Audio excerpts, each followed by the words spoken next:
मरियम नवाज ने साबिक लीगी अरकान पंजाब असम्बली को अवामी मसाइल के हल का टास्क सौंप दिया। अरकान से मुलाकात के दौरान लाहौर में खास तौर पर फाल किरदार अदा करने की हिदायत। पार्लियामेंट लॉजिस के सी ब्लॉक में ऑपरेशन शुरू, इंतजामिया ने ताले तोड़ना शुरू कर दिए। CDA अमला PTI के साबिक अरकान का सामान निकालने में मसरूफ, पुलिस की भारी नफरी भी मौजूद।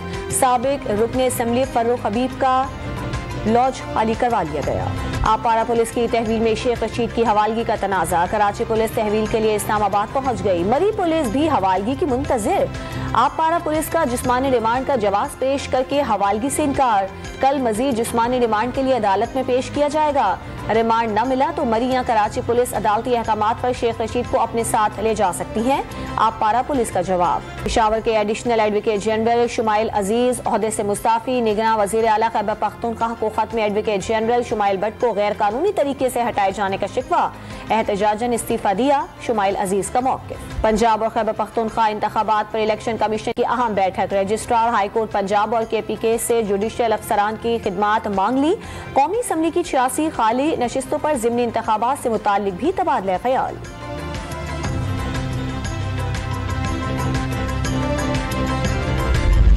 पाकिस्तान स्टॉक एक्सचेंज में फिर मंदी का रुझान। 100 इंडेक्स से 262 पॉइंट्स कमी के साथ 40,471 पॉइंट्स पर बंद। सोने की कीमत में भी अदम इस्तेहकाम बरकरार। 13,000 रुपए इजाफे के साथ फी तोला सोना 2,08,500 रुपए का हो गया।